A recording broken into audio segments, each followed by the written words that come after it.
Let me tell you a story. A real story. One that can happen anywhere in America. Even today. There was drought everywhere. Not just in the land, but in people's lives.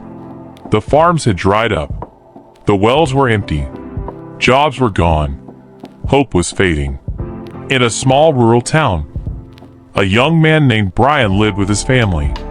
One day, his mother said quietly, "I don't think we can survive here anymore." The land had nothing left to give. Brian looked around. Empty fields, cracked soil, silent barns. He made a decision. "If I want to work, I'll have to leave." So Brian packed his bag. No money, no contacts, only courage. He started walking, town to town, road to road. Eventually, he reached a village called Riverton. He entered the town, but there was no place to stay. No work, no shelter, no one waiting for him. As he walked down a dusty road, he saw a large farm. A wealthy ranch owner lived there. His name was Mr. Johnson. Brian gathered his courage and walked up to him. "Sir," Brian said, "my name is Brian. I've come from another town. There's a drought there. Our land is dry. People are desperate for work. If you can give me any job, it would mean everything to me."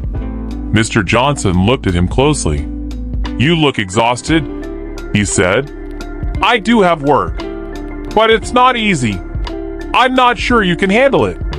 Brian didn't hesitate. "Give me any job," he said. "I'll work hard. I'll work honestly." Mr. Johnson nodded. "All right. I have 50 cows and 50 buffalo. You'll feed them every day. Clean the barns morning and evening. Give them water. Take care of them properly. For this, I'll pay you $200 a month, and you'll get 2 meals a day. Free." Brian swallowed hard. 50 animals. That was not easy work. But hunger doesn't negotiate. "I'll do it," Brian said. "But I have one request." "Yes, I don't have a place to stay. If you allow, I can sleep in the barn." Mr. Johnson paused, looked him up and down. "All right," he said. "You can stay there." "Thank you, sir," Brian replied. From that day on, Brian lived in the barn. He woke up before sunrise, cleaned the barns, fed the animals, gave them water on time. Every single day. No excuses. No complaints. Mr. Johnson noticed. The animals were healthier. The milk production increased. One day, he called Brian. "I like your work," he said. "You take great care of the animals. From today, I'm doubling your pay. $400 a month."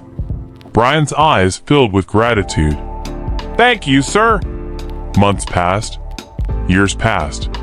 Brian saved every dollar.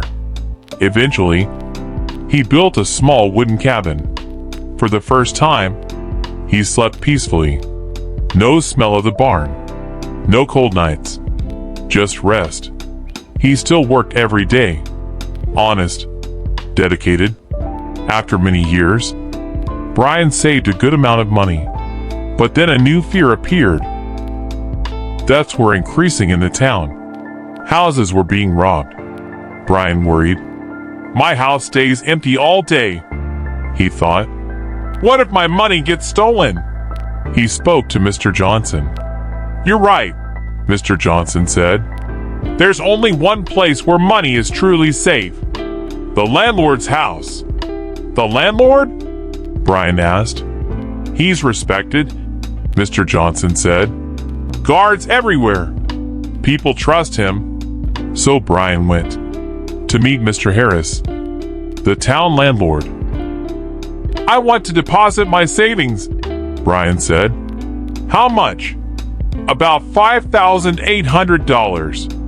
"That's a lot," the landlord said. "Your money will be safe with me."